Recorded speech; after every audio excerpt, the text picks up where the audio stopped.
G D A Sindh میں نون league کے ساتھ سیٹ ایڈجسٹمنٹ کرے گی۔ نون لیگ کے وفد کی جی ڈی اے رہنماؤں کے ساتھ ملاقات۔ خواجہ سعد رفیق کہتے ہیں کہ جی ڈی اے کو 8 فروری کے انتخابات کے حوالے سے بعض تحفظات ہیں۔ سعد رفیق نے کہا کہ نون لیگ اور ایم کیو ایم کے درمیان آئیڈیل تعلقات ہیں۔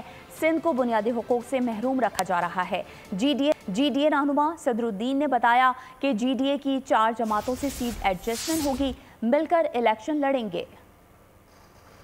اس سے ہماری پہلے سے انڈرسٹینڈنگ ہے، ہم مل کر سیٹ ایڈجسٹمنٹ کریں گے۔ ایم کیو ایم کے مرکز سے ہم ہو کے آ رہے ہیں اور ہماری کوشش ہے کہ ان کے ساتھ بھی سیٹ ایڈجسٹمنٹ ہو جائے۔ تجویز یہ دی گئی ہے جسے ہم نے قبول کیا ہے، باقی جماعتوں سے بھی بات ہوگی کہ ایک 8 رکنی کمیٹی 4 جماعتی یہ جو ایک سیٹ ایڈجسٹمنٹ کا ایک نظام بنے گا، اس میں 2 ممبر ہر پارٹی کے ہوں تاکہ ووٹ ضائع نہ ہو اور ووٹ ٹرانسفر ہو جائے ایک دوسرے کو۔ جو ہمارے نظریے اور طریقہ کار کے قریب ہے ان کے ساتھ ہم کھڑے ہیں۔ تو یہ ایک سیاسی عمل ہے، اس میں کوئی ٹارگٹ نہیں ہے کسی کا۔ ہم پیپلز پارٹی کو پنجاب میں الیکشن لڑنے پہ ویلکم کرتے ہیں، انہیں لڑنا چاہیے، ہمیں خوشی ہے۔ یہ بات ازہر من الشمس ہے کہ 15 سالوں کے اندر اہل سندھ کو محرومیاں ہی ملی ہیں۔ کراچی بھی جو پاکستان کا سب سے بڑا شہر ہے، اس کو بھی اس کا حق نہیں ملا ہے۔